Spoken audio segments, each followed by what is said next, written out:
안녕하세요. 온통보감 한의사 박경수입니다. 근육량이 부족할 때 운동도 중요하지만 더 중요한 것은 양질의 단백질을 충분히 섭취하는 것이다. 왜냐하면 근육을 구성하는 원료가 바로 단백질이기 때문이다. 이런 말씀을 제가 드렸었고요. 이 단백질을 음식으로 골고루 섭취하는 것, 이것이 중요한데, 그런데 내가 음식을 충분히 섭취할 수 없는 상황이거나 아니면 지금 근감소증이 이미 너무 진행이 되어서 양질의 단백질을 좀 더 많이 보충을 해야 된다 싶을 때에는 보충제 형태로도 드실 수 있는데, 이럴 때 드실 수 있는 착한 단백질로서 제가 지난 시간에 분리유청 단백에 대해서 소개를 해드렸어요. 그리고 오늘은 가장 착한 단백질 소개해드린다고 했는데요. 제가 소개해드릴 가장 착한 단백질은 바로 발효대두 단백입니다.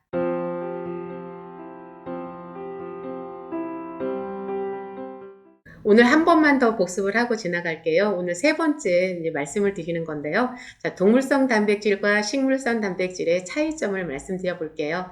동물성 단백질은 흡수가 빠르고 필수 아미노산과 BCAA 분지사슬 아미노산을 많이 가지고 있어서 흡수율이 높으면서 근육 생성을 빠르게 도울 수 있다. 그리고 근력을 개선하고 피로를 개선하는 데 도움이 된다. 그런데 식이섬유가 없고 그리고 포화지방을 많이 가지고 있어서 염증이 심한 상태에서는 이 동물성 단백질을 좀 줄이는 것이 좋다 말씀을 드렸었고요. 식물성 단백질의 특징은 소화 흡수율이 좀 느린 대신에 생리활성화 물질과 식이섬유가 많이 있어서 우리 몸에서 이 독성 물질들을 배출하는 데 도움을 줄 수가 있고요.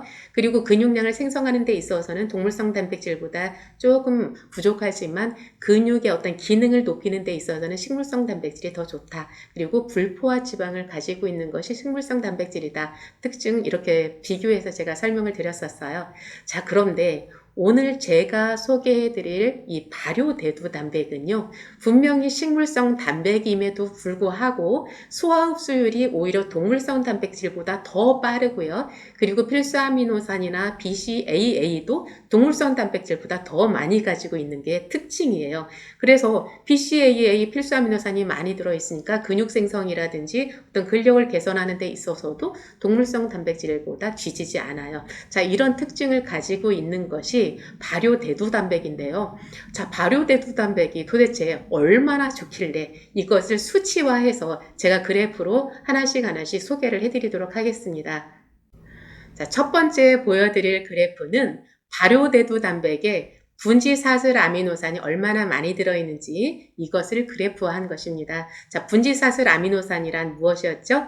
류신, 이소류신, 발린 이 세 가지를 분지사슬 아미노산이라고 했죠. 이 분지사슬 아미노산은 흡수율이 빠르고 근육 생성에 있어서 도움을 많이 준다. 빠르게 근육 생성을 돕는다. 이런 특징이 있다고 했어요. 그래서 제목을 근육생성 아미노산이다 이렇게 표현을 했어요. 그래서 근육생성 아미노산이라는 것은 분지사슬 아미노산 세 가지를 일컫는 것이다. 이렇게 보면서 이제 그래프를 직접 들어가 볼게요.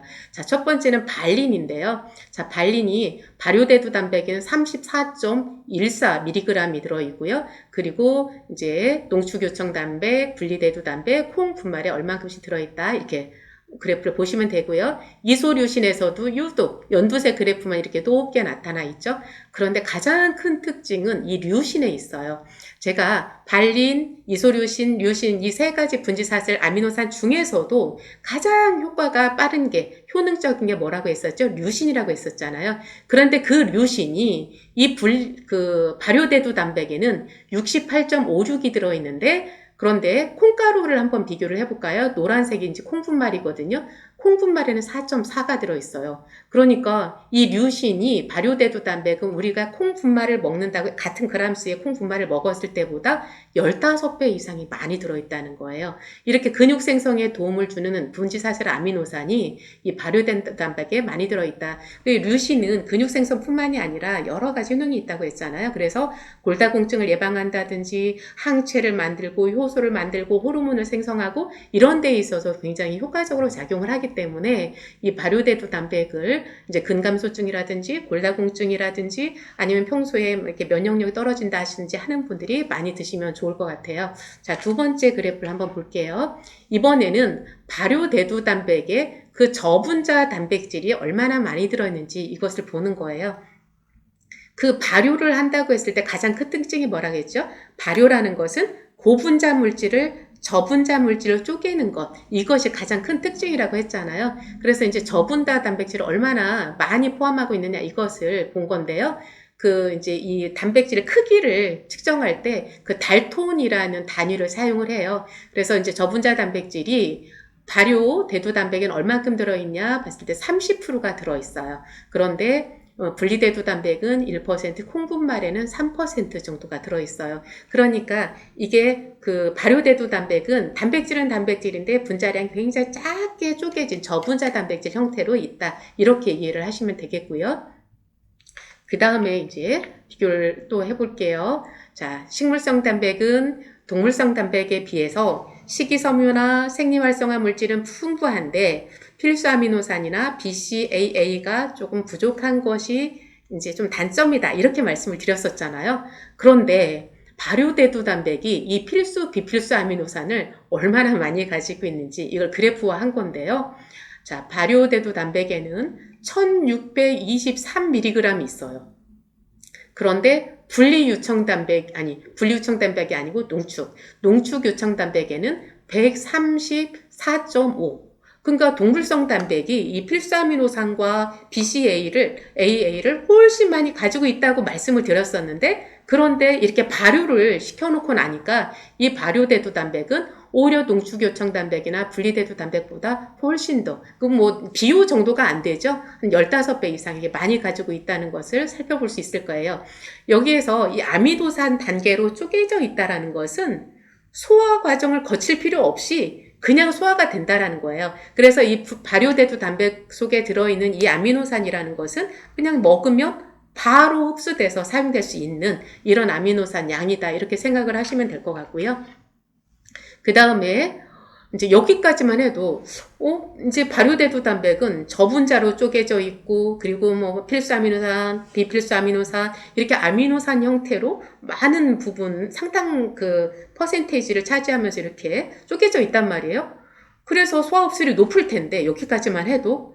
그런데 또 하나의 특징은 이 발효를 시키는 과정 속에서 소화 효소가 생성이 된다는 거예요. 그래서 이 발효대두 단백을 이제 실험실에 의뢰를 해서 소화 효소를 측정을 했더니 탄수화물 분해 요소 아밀라제가 이렇게 풍부하게 들어있고요. 12,151 유닛 이렇게 들어있고요. 단백질 분해 요소가 1,807 유닛 이 정도가 들어있어요. 그러니까 발효 과정 속에서 탄수화물 분해 요소인 아밀라제와 단백질 분해 요소인 프로테아제가 이렇게 생성되어 있다는 거예요.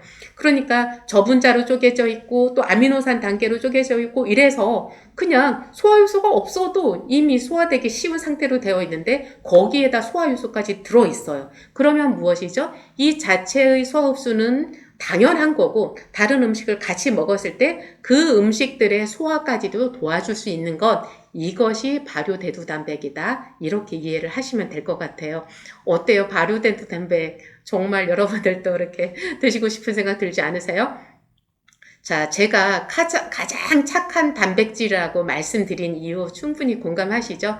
자, 가장 착한 단백질, 발효대두 단백, 이것을 한 번만 더 정리를 해볼게요. 저분자 물질로 쪼개져 있어 소화 흡수력을 높이고요. 그리고 분지사슬 아미노산이라고 하죠. 근육 생성에 도움을 주는 BCAA, 즉 류신, 발린, 이소류신이 많이 들어있다. 근데 이 분지사슬 아미노산을 많이 가지고 있는 또 다른 음식을 몇 가지 소개를 해드리자면, 피스타치오, 그 다음에 이제 우리가 대두 말씀드렸잖아요. 이거 외에도 호박씨, 그러니까 피스타치오나 호박씨에도 이 BCAA가 많이 들어있어요. 그래서 평소에 이제 간식거리로 이렇게 드시고 싶을 때 이렇게 피스타치오나 호박씨를 드신다면 도움이 될 것 같고요.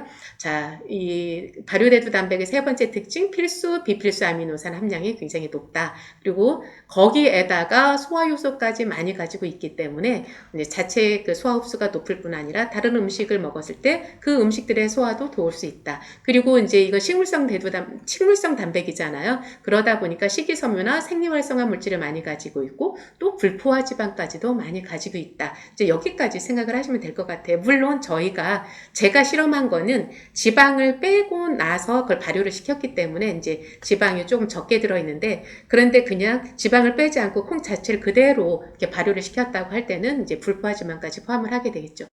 자, 그렇다면 이 착한 발효되는 단백, 이것을 평소 우리가 음식으로 섭취할 수 있는 방법은 뭐가 있을까요?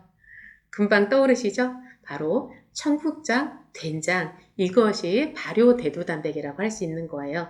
그래서 뭐 청국장이나 낫또 이런 것도 같은 부류겠죠. 그런데 이제 평소에 좀 냄새가 심한 거는 이게 유익균 말고 어떤 다른 잡균들도 같이 들어와서 이렇게 발효된 거라서, 청국장인데 냄새가 좀 안 좋은 냄새가 난다. 그럼 그런 건 드시지 말아야 돼요. 어쨌든 우리가 평소에 청국장, 된장을 많이 드시면 되는데, 근데 청국장을 해도 간이 안 돼 있어서 이렇게 평소에 뭐 김에다 싸서 드실 수도 있겠고, 아니면 다시마에다 싸서 드실 수도 있겠고, 이렇게 드실 수가 있는데, 아니면 이제 두부 넉넉하게 넣고 끓여서 이렇게 자주 드실 수도 있고, 된장 같은 경우에는 좀 짭짤하기 때문에 이제 많이 드시기는 힘들잖아요. 그래서 이제 이럴 때 내가 음식으로 이렇게 청국장이나 된장으로 드실 수 있긴 한데, 이미 내가 근감소증이 좀 심하고 단백질을 좀 많이 보충을 해야 된다 싶을 때에는 제가 분리유청 단백을 이렇게 드실 수 있다고 했던 것처럼 이 발효 대두 단백을 이용한 그런 보충제를 드시는 방법도 있을 것 같아요. 자, 이렇게 내 몸 상태에 따라서 평소에는 균형 잡힌 어떤 식단을 통해서 단백질 섭취를 충분히 하는 것, 이것이 중요하겠고요. 부족할 때는 이제 그 착한 단백질, 제가 말하는 착한 단백질은 동물성 단백질 중에서는 분리 유청 단백, 그리고 식물성 단백질 중에서는 발효 대두 단백, 이런 것들을 통해서 부족한 단백질을 보충할 수 있겠다. 여기까지 말씀을 드렸습니다. 제가 3시간에 걸쳐서 여러분에게 단백질에 대한 말씀을 드렸는데요. 여러분들 단백질 충분히 보충하고 근육량도 늘리고 더 건강해지시길 바라겠습니다. 고맙습니다.